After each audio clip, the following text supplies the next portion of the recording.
Hello everybody and welcome to Battlefield 1. Welcome to Brusilov Keep, the amazing map that's available now on the CTE, the Community Test Environment on the PlayStation 4. Now, you may well have heard, maybe even seen some videos about the new Specializations or perks that are coming to Battlefield 1 with the release of the In the Name of the Star DLC. So I thought I'd give you a quick sort of heads up on what they're all about and kind of explain what's in it for you and whether it will really make that much difference to the game. So tell you what, let me hide myself right down here and let's go in and let's redeploy so you can kind of see what I'm talking about. So you may remember for Battlefield 4 we had I think they were called squad perks or something like that, whereby if as a team you played together, you could increase your abilities as a player. So in Battlefield 1 they're calling these specializations, and for each class there's two, at the moment that they've announced, two distinct specializations or perks you can choose, but there's also a load of generic ones that everybody can choose. So let's go into the medic and have a quick look. So you'll see at the bottom we say it's specializations, and everybody's going to start off with Flak, cover and quick regen, and all of these ones here, quick unspot, bayonet training, hasty retreat and inconspicuous, you can choose on any of the classes: assault, medic, support or scout. And basically, as you can see, if you have the Flak specialization equipped, that reduces incoming damage from explosions by 15%. So that's pretty cool, isn't it? If you have cover chosen, it means that when like a machine gun or anybody's firing at you, the suppression, you know, when the screen gets a bit odd and you can't really aim properly, that goes down by 25%.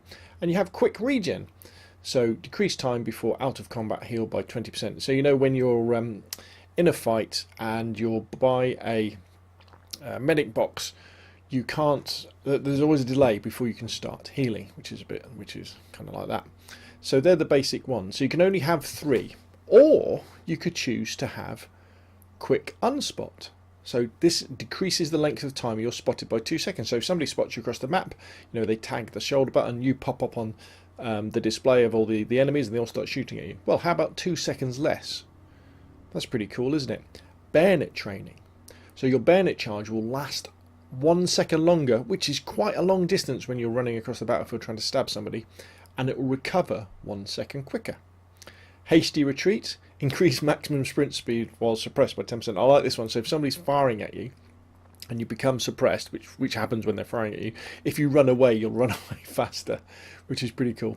And inconspicuous. Now this might end up being quite a controversial one, because it is when stationary or moving slowly, you are invisible to spot flares. So at the moment, the spot flare is one of the most useful gadgets in Battlefield 1. You know, you fire it at an objective and any enemies on there, you can see it. But if you've got inconspicuous selected as one of your specialization, if you lie still, nobody will be able to see. Now, I guess if you probably start firing or throwing things, you'll probably appear.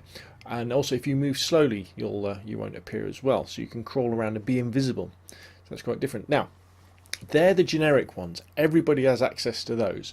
But the ones that are specific for the medic class at the moment are concealed rescue. And what that one is, down squad mates within 20 meters, drop smoke to cover their revival. So I guess that means that if you revive somebody, they'll pop a smoke grenade. And stimulant syringe. So after you revive someone, again, I really like this one. After you revive someone, you and the ally can get a 20% boost in sprint speed for 8 seconds. So you revive someone, you can run away really, really fast. Because as a medic, you know, there's loads of times where you'll run in and you'll risk your life to save somebody, and this way you can run away quicker. So you can choose any 3 of those. Now, they haven't really said when these will become unlocked, but they won't all be unlocked to start off with when the DLC drops. Probably you'll find that Flak, cover and quick regen are, and then the other ones will have to do certain tasks, like, I don't know, get 50 kills with the M1907 or something like that. And for these ones, the concealed rescue and stimulant syringe, they'll be medic specific things, so it'll probably get 50 heals or 50 revives or something like that. So as you can see, they're very simple little perks, little specializations that don't make a massive difference, I don't think. I think the only one that probably does is that inconspicuous one where you'll be invisible to spot flares, and DICE have said that they're going to, they're going to be testing this in the CTE over the next few weeks, and they will probably add more specializations and may well change some of the spec of these specializations too. So let's have a look at the assault class.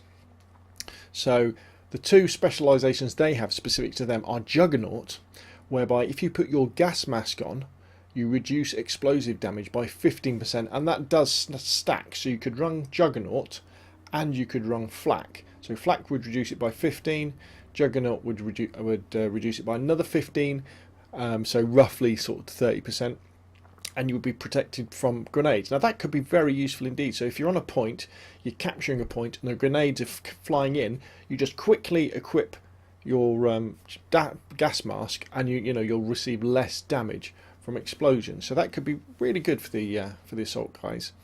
And controlled demolition.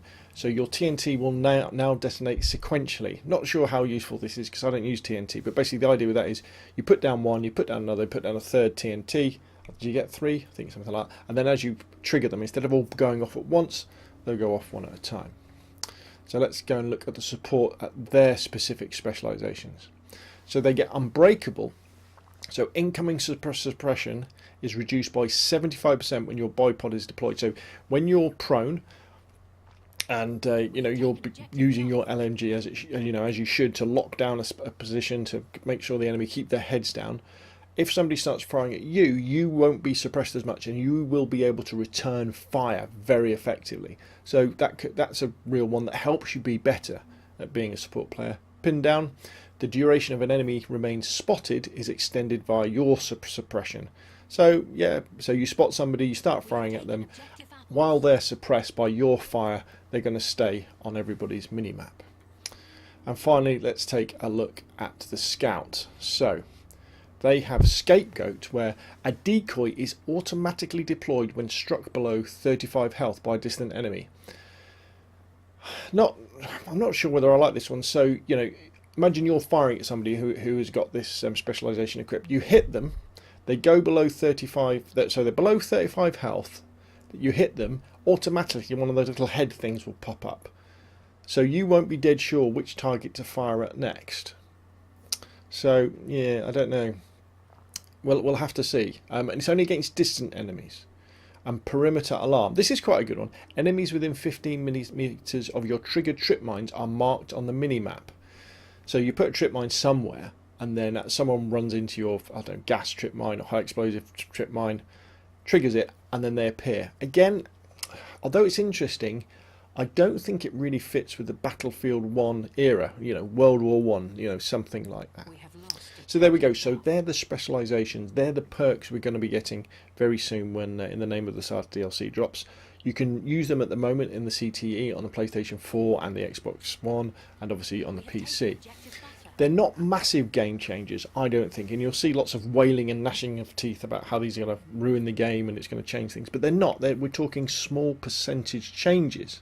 Even if you just run with the basic ones, Flak, Cover and Quick Regen, which everybody's going to get, you're going to take less damage from grenades, which is a good thing.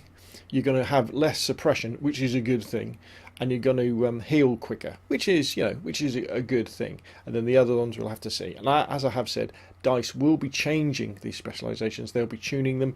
Maybe they'll be moving some around from class to class. And I bet we'll probably see with the other DLCs as they drop over the next 6 months, we'll see more specializations come in. But don't worry about them. I think they're going to be a positive change for the game. If you're not bothered by them, stick with Flak, Cover and Quick Regen and you'll be fine. But if you want to have a play with some of the more specialist ones. And yeah, it looks good to me. Anyway, there we go. Thanks for watching. If you like the video, hit like. If you want to see more of the same, press subscribe. Put your questions and comments and your ideas down below. And I will see you again soon.